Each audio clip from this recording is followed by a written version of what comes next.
یہ ان لوگوں کی خوش قسمتی ہے وہاں کے لوکل لوگوں کی، اور اس میں مطلب ان کو روزگار بھی ایک طرح سے مل جائے گا اور انڈیا کی معیشت پہ اس کا بہت بڑا ایک اثر ہوگا، کیونکہ مطلب ایون اگر ہم باقی ممالک میں بھی دیکھ لیں، عرب کنٹریز تیل نکلنے سے پہلے اگر آپ دیکھ لیں تو اس ٹائم وہاں پہ کچھ بھی نہیں تھا، مگر جب تیل نکلا تو یہ پھر عرب ممالک بن گئے، آج وہاں پہ ہر کوئی جانا چاہتا ہے، وہ سونے کی چڑیا بن گئے نا، سونے کی چڑیا بن گئے. بالکل سر، ہمارے پاس بلوچستان موجود ہے. بلوچستان کو پاکستان کے لیے جو سونے کی چڑیا کہا جاتا ہے، بلوچستان بھی ہزاروں مدنیات سے مالا مال ہے، لیکن اس کے باوجود بھی ہم بلوچستان کو اس طرح سے جو ہے یوٹیلائز نہیں کر پا رہے.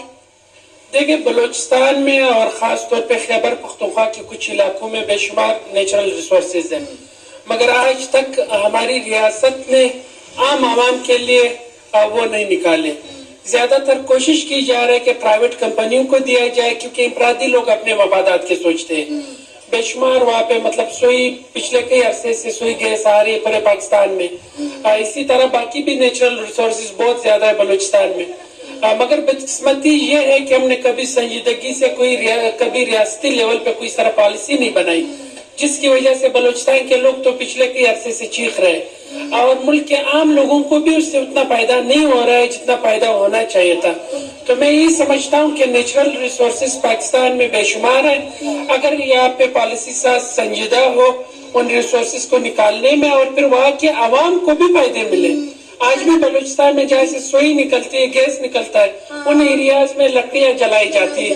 تو یہ بات کرنے والی تھی کہ پاکستان کی یہ گورنمنٹ کی اپنی پالیسیز ہے کہ جون سے ذرخائز جہاں سے نکلیں گے، جون سے وسائل جہاں سے نکلیں گے، پہلے اس علاقے کے لوگوں کو میسر آئیں گے، وہاں کے لوگوں کو دیے جائیں گے، پھر آگے پہنچائے جائیں گے. لیکن سوئی گیس جو ہے وہ سوئی کے علاقے سے نکلنے کے باوجود ہی وہاں کے گھروں کے جو چولہے ہیں وہ مدھم پڑے ہوئے ہیں. ان کے گھروں میں گیس نہیں ہے، لیکن پنجاب گیس یوز کرتا ہے، سندھ گیس یوز کرتا ہے، کراچی گیس یوز کرتا ہے، لیکن سوئی کے اپنے علاقے میں گیس نہیں ہے.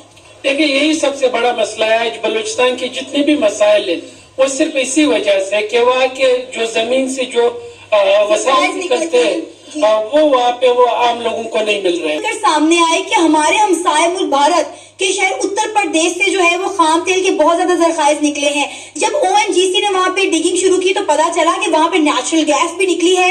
کیا کہنا چاہیں گے اس سے انڈیا کی اکانومی کو کتنا بوسٹ ملے گا اور یوپی کے لوگوں کو کتنا فائدہ ہونے والا ہے؟ سب سے پہلے تو میں آپ کو بتاتا چلوں کہ جیسے انڈیا جو ہے وہ ہم دونوں کے ساتھ ہی آزاد ہوا تھا 1947 میں، لیکن آج وہ جو ہے وہ کہاں تک پہنچ چکا ہے. پہلی بات تو میں آپ کو بتا دوں کہ ہم نے پاکستان بنایا تھا 1947 میں، بڑے صغیر پاک و ہند کا بٹوارا ہوا تھا اور ہم نے دو قومی نظریے کی بنیاد پر پاکستان کو ہندوستان سے الگ کر لیا تھا.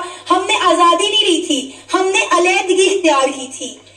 ہاں جی، انہوں نے بھی علیحدگی اختیار کی تھی اکثریت کی وجہ سے، لیکن آج جو وہ جس مقام پہ ہیں، انٹرنیشنل کمپنیز وہیں جا کے انویسٹ کرتی ہیں. ٹیسلا ہو گئی، ایپل ہو گئی، وہاں ان کے پلانٹس ہیں، وہ مینوفیکچر کرتے ہیں ادھر، اور وہ آہستہ آہستہ ہر مینوفیکچرنگ انڈسٹری کو بھی بوسٹ کریں تاکہ وہ چائنا کے ماتحت نہ ہو. لیکن آج بھی آپ دیکھ سکتے ہیں چھوٹے بچوں کے کھلونے بھی ہم میڈ ان چائنا ہوتے ہیں، اور ہماری عوام جو ہے، ہم پاکستانی جو ہیں، وہ ہر چیز امپورٹڈ چاہتے ہیں، جبکہ ہم اپنے وطن کو کامیاب اگر دیکھنا چاہتے ہیں تو ہمیں پاکستانی چیزیں استعمال کرنی ہوں گی. آپ جب بھی برانڈ پہ جاتے ہیں آپ کہتے ہیں کہ امپورٹڈ سٹف ہے، یہ امپورٹڈ، لیکن ہمیں اکنامک بوسٹ کیسے ہوگی، عوام کو روزگار کیسے ملے گا جب پاکستانی چیزیں ہی نہیں بنیں گی اور ہم پاکستانی چیزوں پہ اتنا ٹرسٹ نہیں کریں گے. یہی تو مسئلہ ہے کہ ہمیں ٹرسٹ ہی نہیں ہے. ہم میڈ ان چائنا پہ ٹرسٹ کر سکتے ہیں لیکن میڈ ان پاکستان پہ ٹرسٹ نہیں کرتے. حالانکہ چائنا کی چیز میں کوئی پائیداری نہیں ہے، کہتے ہیں چلے تو چلتی جائے ورنہ جب مرضی جو ہے بند ہو جاتی ہے.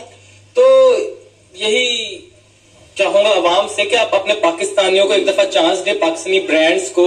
اب جس طرح وہ اتنی ان پہ وہ نکلی ہے، گیس نکلی ہے، معدنیات نکلی ہے، خام تیل نکلا ہے، بلوچستان پاکستان کے آپ سندھ دیکھ لیں، ادھر بھی پنجاب جو زرخیز زمین ہے وہاں سے ہم فائدہ نہیں اٹھا رہے. ہم کیا کرتے ہیں، ہم یہ پرائیویٹ انڈسٹریوں کو دے دیتے ہیں، باہر سے لوگ آتے ہیں وہ انڈسٹری چلا لیتے ہیں، ہم خود کچھ نہیں کرنے جاتے.